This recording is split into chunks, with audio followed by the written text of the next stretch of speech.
Vamos falar agora então também sobre a relação do governo Lula com o judiciário, porque nessa mesma entrevista, questionado sobre as recentes decisões do Supremo, Lula defendeu a criação de um mandato para ministros do STF. Durante a campanha do Haddad para presidente da República em 2018, no programa do Haddad estava a questão do mandato para a Suprema Corte. Eu acho que nós vamos discutir isso, porque também não é justo uma pessoa entrar com 35 anos e ficar até 75, ou seja, não é justo. É muito tempo. Então, eu acho que pode ter um mandato. Mas isso é um processo a ser discutido com o Congresso Nacional. Marcelo Rocha Monteiro, sua análise.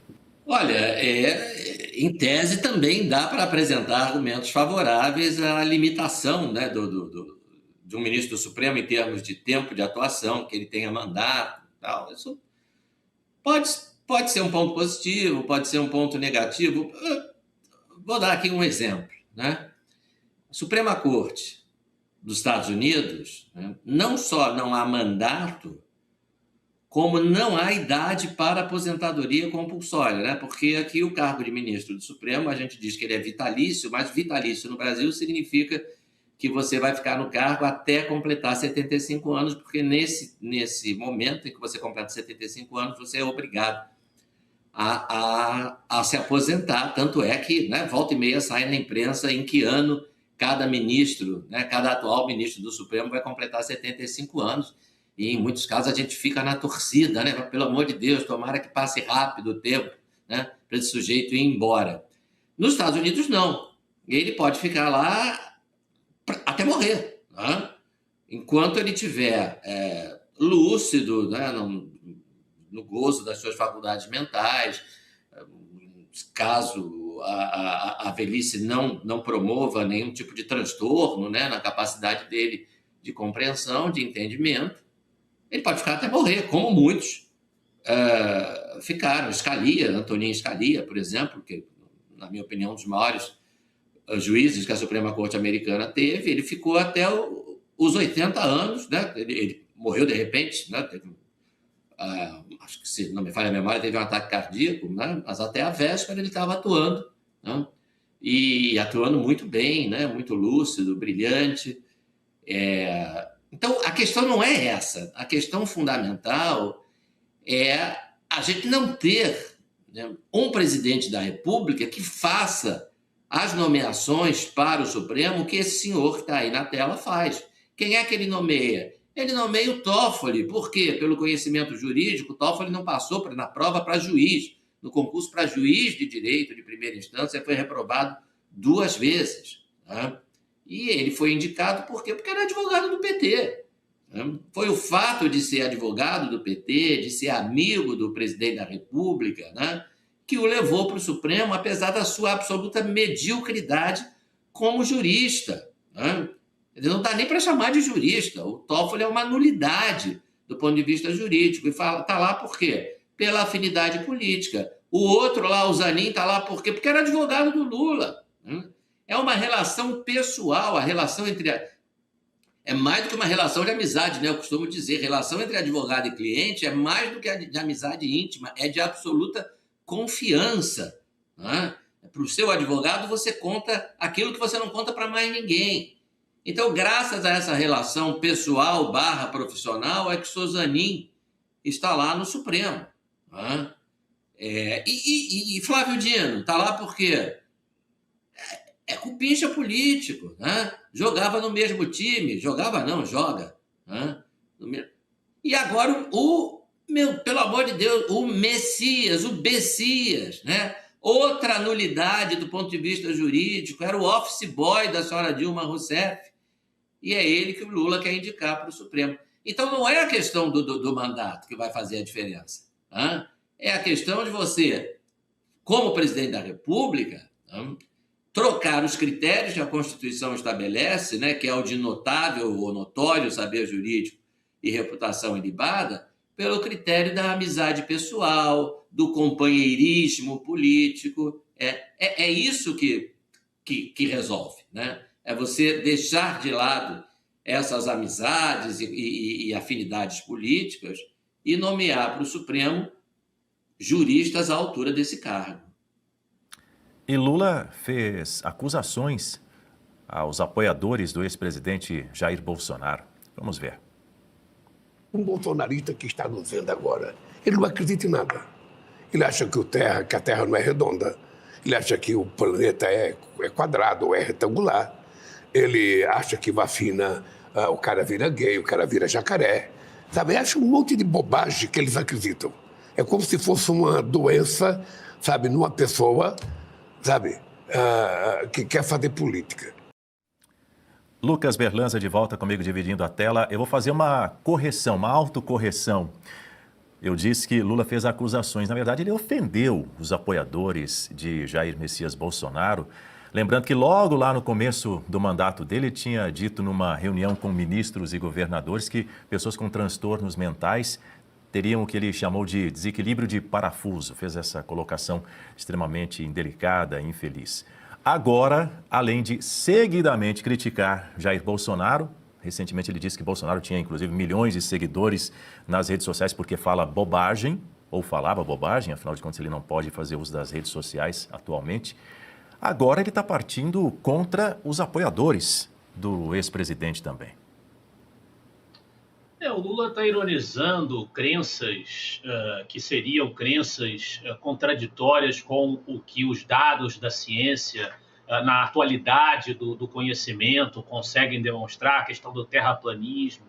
Mas a esquerda, o PT especificamente, costumam ser acometidos por uma espécie de terraplanismo econômico, acreditando que o governo dá presentes à sociedade, quando, na verdade, todos os recursos que sustentam esses presentes vêm do bolso das mesmas pessoas que pagam os impostos para depois receberem esses presentes em políticas populistas que se dão às custas de inflação, às custas de todos os efeitos deletérios do aumento do gasto público sobre o estado das contas públicas, que pesa sobre o bolso de todo cidadão. O petista acredita em democracia relativa, acredita e acreditou por muito tempo que nós deveríamos respeitar o modelo político da Venezuela, que é um tipo de democracia diferente.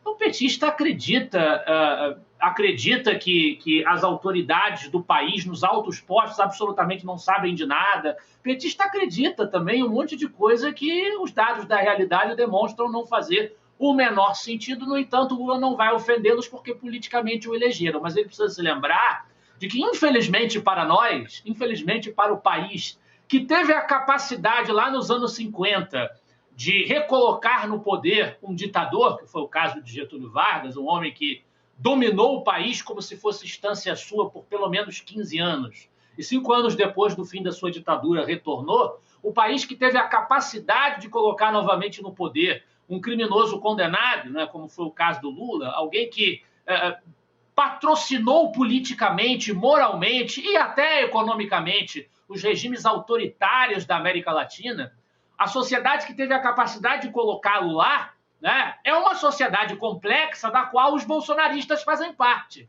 Então ele é o presidente, repito, infelizmente para nós, ele é o presidente de todos os brasileiros. E não apenas daquela parcela de milhões que resolveu, por maioria de votos, e não necessariamente a maioria da população, considerando as abstenções que nós tivemos, por maioria de votos, escolheu que ele seria o nome mais indicado, o nome mais respeitável para conduzir politicamente o Poder Executivo brasileiro. Então ele deve respeito a essa parcela da sociedade que não aprova as suas políticas, as suas visões, jamais poderia, como presidente da República, dirigir a essas pessoas os impropérios que está dirigindo. Marcelo Rocha Monteiro, diga. Olha, em setembro de 2016, durante a campanha para presidente dos Estados Unidos, a candidata do Partido Democrata, Hillary Clinton, deu uma entrevista na qual ela se referiu às pessoas que pretendiam votar no candidato republicano, Donald Trump, como uma basket of deplorables, uma cesta de pessoas deploráveis, pessoas com visões racistas, sexistas, homofóbicas, xenofóbicas e islamofóbicas.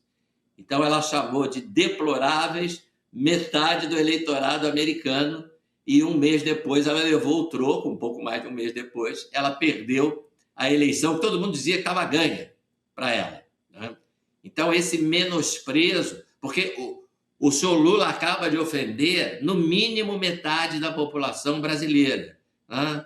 Dizendo que são terraplanistas, que acham que a Terra é plana, que acreditam que se você tomar a vacina vai virar gay, vai virar jacaré. O senhor Lula e seus companheiros, eles acreditam, por exemplo, que Cuba não é uma ditadura. Cuba, onde um partido único que jamais foi eleito pela população governa o país com censura, com prisão de adversários desde 1959, e os petistas continuam acreditando que Cuba não é uma ditadura e que o povo cubano, que hoje em dia mal tem o que comer, vive muito bem. Eles continuam acreditando nesse tipo de imbecilidade contra todas as evidências, com milhares e milhares de cubanos que fugiram do país para ter uma vida melhor. Alguns fugiram em colchões, né? Improvisando embarcações com boias, com colchões para fugir. E esse sujeito e os seus companheiros continuam acreditando que é um regime maravilhoso, o regime cubano, que proporciona um bem-estar enorme para a sua população, né? E os detentores do Bolsonaro é que são terraplanistas. Até outro dia, este sujeito acreditava ou dizia acreditar que a Venezuela, por exemplo, tinha, aspas, as palavras são dele, democracia até demais, né? E aí, na semana passada, ele deve ter ficado chocado ao descobrir que a Venezuela tem presos políticos e tem um centro de tortura, e que a atual presidente mandou fechar o centro de tortura e decidiu anistiar os presos políticos, né?